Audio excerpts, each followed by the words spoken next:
नमस्कार मित्रांनो, इंडिया विरुद्ध इंग्लंडची दुसरी वनडे मॅच खरंच पैसा वसूल होती। या मॅचमध्ये सगळे चांगले खेळले, पण कॅप्टन रोहित शर्माची इनिंग वेगळीच होती।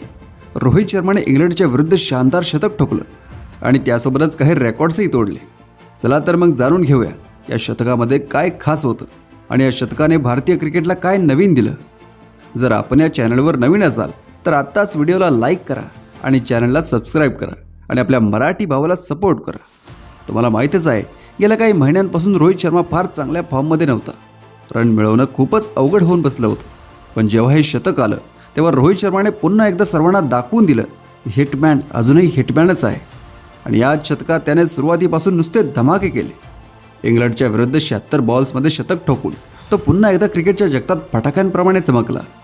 आता 76 बॉलमध्ये शतक ठोकणं म्हणजे वन डे क्रिकेटमध्ये बेस्ट मानलं जातं।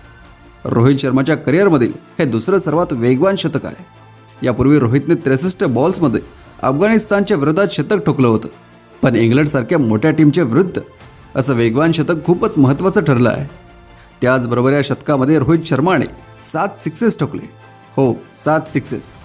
आणि त्याने या शतकात एक मोठा रेकॉर्डसुद्धा ब्रेक केला आहे। रोहित शर्मा आता वन डे क्रिकेटमध्ये सर्वाधिक 6 मारणारा दुसरा खेळाडू बनला आहे।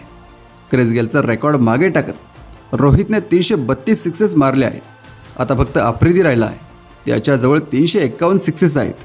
पण आपल्याला पूर्ण विश्वास आहे की रोहित शर्मा लवकरच हेही रेकॉर्ड तोडेल। आता याबद्दल जर अजून एक गोष्ट सांगायची झाली तर रोहित शर्माच्या शॉट्स, त्याची टायमिंग आणि त्याचे ड्राईव्स खूपच सुंदर होते। कधी तो पुल शॉट मारतो, कधी लॉफ्टेड शॉट्स। प्रत्येक शॉटमध्ये तो आपला खास अंदाज आणि कौशल्य दाखवत होता। त्याने हे सिद्ध केलं की रोहित शर्मा फॉर्ममध्ये असेल तर त्याला रोखणं कोणत्याही बॉलरसाठी मुश्किल आहे। पण या शतकाने त्याने एक मोठा संदेश दिला आहे आणि तो म्हणजे रोहित शर्माचा कमबॅक झाला आहे।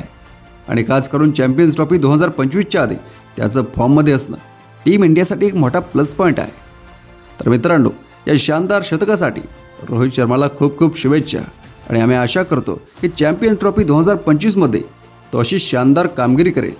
आम्हाला माहीत आहे की जेव्हा रोहित शर्मा फॉर्ममध्ये असतो तेव्हा भारताचं जिंकणं नक्कीच ठरलेलं असतं। तुम्हाला काय वाटते, रोहित शर्माचं हे शतक कसं होतं आणि तो चॅम्पियन्स ट्रॉफीमध्ये असाच फॉर्म दाखवेल का?